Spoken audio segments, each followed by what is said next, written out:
Diazepam AAPS, Clinton's stomach virus, causing diarrhea, dehydration, fainting, falling, concussion from impact, hospitalized, treated for a blood clot from 2012 to 2013, just as a precaution.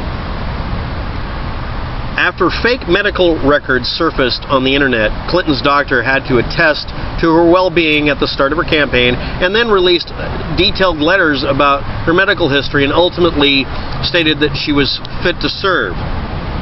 What's next? Her birth certificate? Yes, it's the same thing. According to the doctor's note, she suffered a concussion after fainting in 2012 due to dehydration and a stomach virus causing, and then they don't say diarrhea. Because of dignity, I guess. She has taken anticoagulation therapy to dissolve the clot in 2012. Follow-up examinations tested negative for all clotting disorders, any sign of it in her blood, and also I'm assuming at this point that they also did a simple test to see if there was any constriction of arteries and blood vessels.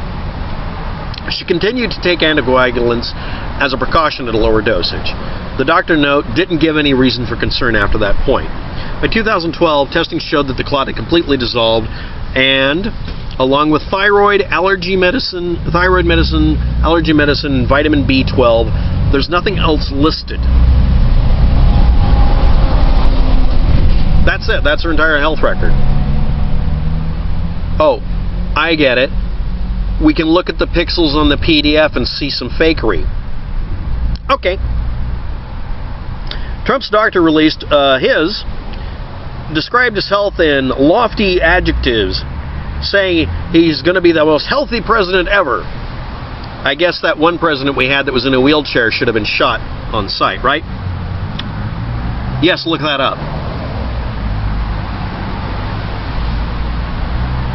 When reading that note, you might want to note that at the top of it says, "To whom my concern," instead of "to whom it may concern," as setting the tone for how you should read this 3-paragraph explanation that's a short form health certificate.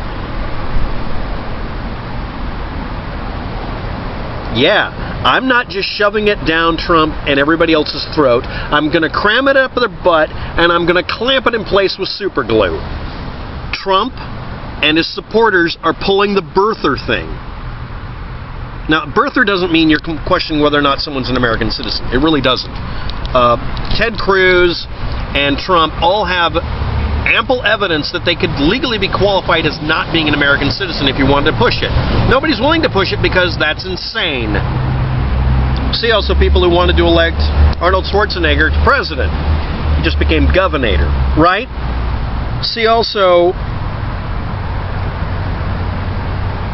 a president that had, we now know, demonstratively impaired mental functions because he was getting old and was getting Alzheimer's, and still worked out reasonably well as a president. Yeah, Ronald Reagan was essentially disabled. Some have even said that he should be qualified because of his condition at the time as the first mentally impaired or disabled president. That's not an insult. Seriously. He went through the last parts of his presidency with this as a... That's freaking severe. What about the president that sat in a wheelchair, but hid it because, not because they would question whether or not he was strong enough, but because being sick or unhealthy back in the 19-whatevers was considered a sign of moral weakness or weakness of character. Hey, go down the street and find somebody who's using a walker. Make sure she's about 80. Kick her in the knee and tell her to speed up. Hillary Clinton's medical issues, if you want to look them up, if you actually want to find any actual indication of them, in written form or in statements from people who are around her, are that she's getting old and she has to take thyroid medication, B12, and let's list all the things she complained about. Oh, by the way, dear feminists, acknowledge the following or you're going to lose the presidency to Trump. Hillary Clinton may lose the presidency because she complained about how tired she was for a week. After the convention and following a week of campaign rallies, she complained of exhaustion. By the end of those 2 weeks, I was, oh my gosh, I don't know that. I can get up, let alone what I'll do if I'm vertical. Ha ha ha. I think that happens to everybody. Yeah, it does. See also Steven Tyler on tour. How many stars faint when they'd go on, you know, a tour that would make the Grateful Dead kind of tired? Pun intended. I try to eat right. Not always succeed, but I try. Try to get enough sleep. Try to exercise. I'm not going to pretend that I like it because I don't, but between yoga, walking, getting on a treadmill, and weights, I try to keep it up, just trying to get the energy and reservoir filled up again. That means that she's fighting being an old lady. I'm nearing 50. Because I'm on a bicycle all the damn time, I really don't have to do as much exercise. But I've had to do all of those things. They're called physiotherapy. I call it torture and torment, but I can walk. When you have to do yoga to keep from not being able to walk, would you decide that I'm incapable of being the President of the United States at the almost age of 50, looking the way I do, saying what I say, and thinking what I think, even though I have obvious signs of brain damage, and I've had at least one petamol seizure on video? I caught it later. Someone noticed that I sort of stared off to the side and didn't talk. I had a petamol seizure on one of my videos. Good luck finding it. They had to point it out to me. No one else noticed. Would you decide that Reagan at the time shouldn't have been president? Did you look up his birth certificate? Yeah, we're going to whip that out every few minutes here. Let's talk about the Association of American Physicians and Surgeons poll that said she's dying or whatever. Nobody vetted that, right? You want to vet it? I'll do it for you. The AAPS states overtly it's a politically conservative non-profit association founded in 1943 to fight socialized medicine and keep our bodily humors pure of communism, to fight the government takeover of medicine. See also hating on Obamacare, regulating price tags so we have affordable medicine. Since 1943. Really? It's a political action committee. You want a political action committee evaluating your health? Sounds a lot like the death tribunals that were proposed, doesn't it? They've declared her being, well, heck, let's euthanize her. Yeah, I'm comparing it directly to the meme. Let's just jam this not down the throat, but up the butt with super glue all over it. The Hill says the Clinton campaign warned the media to tread carefully. That's their lead story on this. And this is why. These are the things they objected to.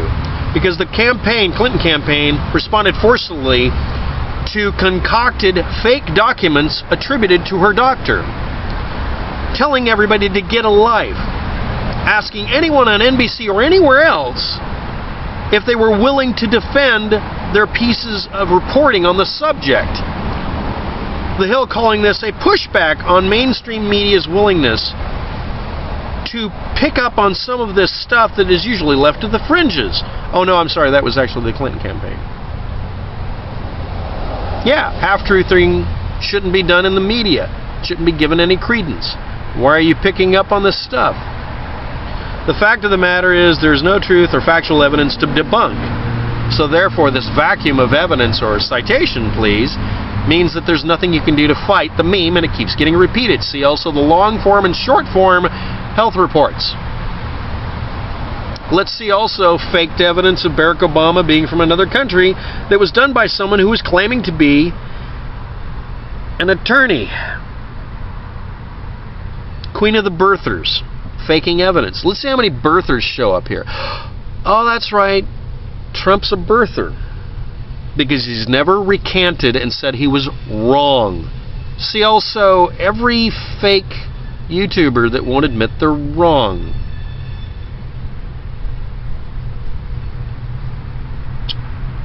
I think the media deserves to beat up on this because I think it's ridiculous. I really doubt that any real American cares really about this. Really. Who said that?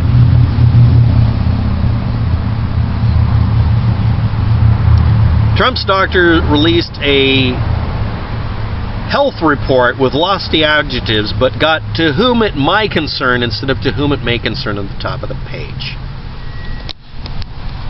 Trump is notorious for saying stuff that isn't true and then backpedaling badly about it. Let's look at our sound off on a few of these.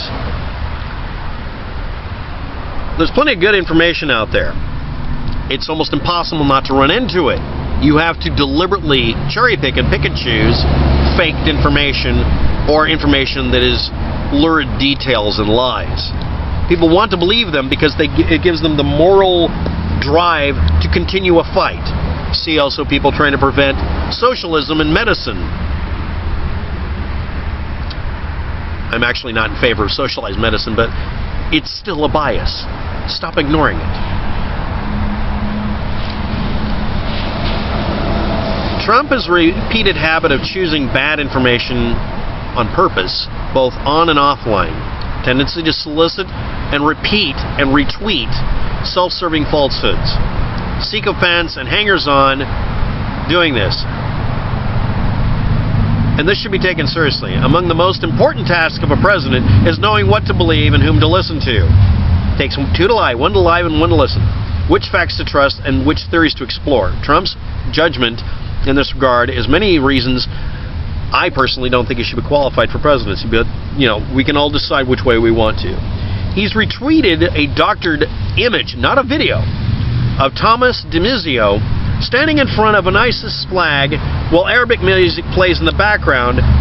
Literally the worst possible form of proof, because it served his opinion that this person who attacked him, which he did, was a member of ISIS and it was an ISIS attack. See also him dismissing claims that ISIS did something a couple of times. I'm not going to go into the whole list. There's a gigantic list of scripts on both sides here.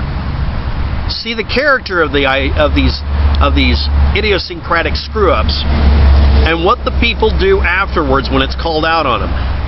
No, Hillary Clinton is not the best choice here. But look at the responses to faked information.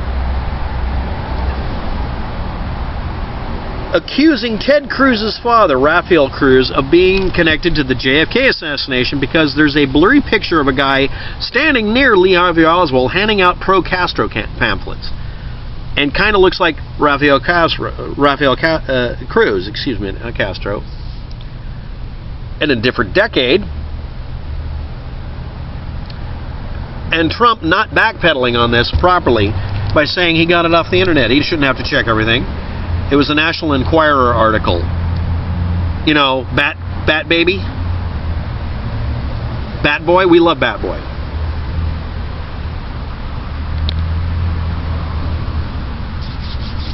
She's taken an anticoagulant for over a year at one point to make sure she didn't die from having a stroke. How many of you have been in a car wreck or just in a motorcycle wreck or a bicycle wreck or hit the curb tooth first, got a concussion, and then didn't go to the doctor? How many of you are walking around right now potentially going to have a blood clot get loose from your leg because you got a bump 2 years ago that'll end up in your brain and give you a stroke? How many people remember a crippled president and another president with actual demonstrative problems with their brain staying in office and hiding it? We all have standards. We just adopt different ones when it serves us. But having a president do this and poorly backpedaling, Hillary Clinton is really bad at lying when she gets caught. Okay, they're all bad. What does she lie about? She lies whenever she opens her mouth. She's lying. But when Trump lies, it's the same meaning we all bitch about on YouTube. Let's get a little bit of a perspective and a clue. Hillary Clinton may have some health problems, but I want to see proof of it, not insinuations, not assumptions, not half-truthing. I'd love to get her disqualified so we can put someone else in there. Seriously, now! But nobody's providing proof because they want to filter out people who demand it. And they want you to listen to somebody who's refused to acknowledge he repeated things that were demonstratively untrue or outright falsified. Think. Thanks for watching. Have a good day. Vote for the Penguins.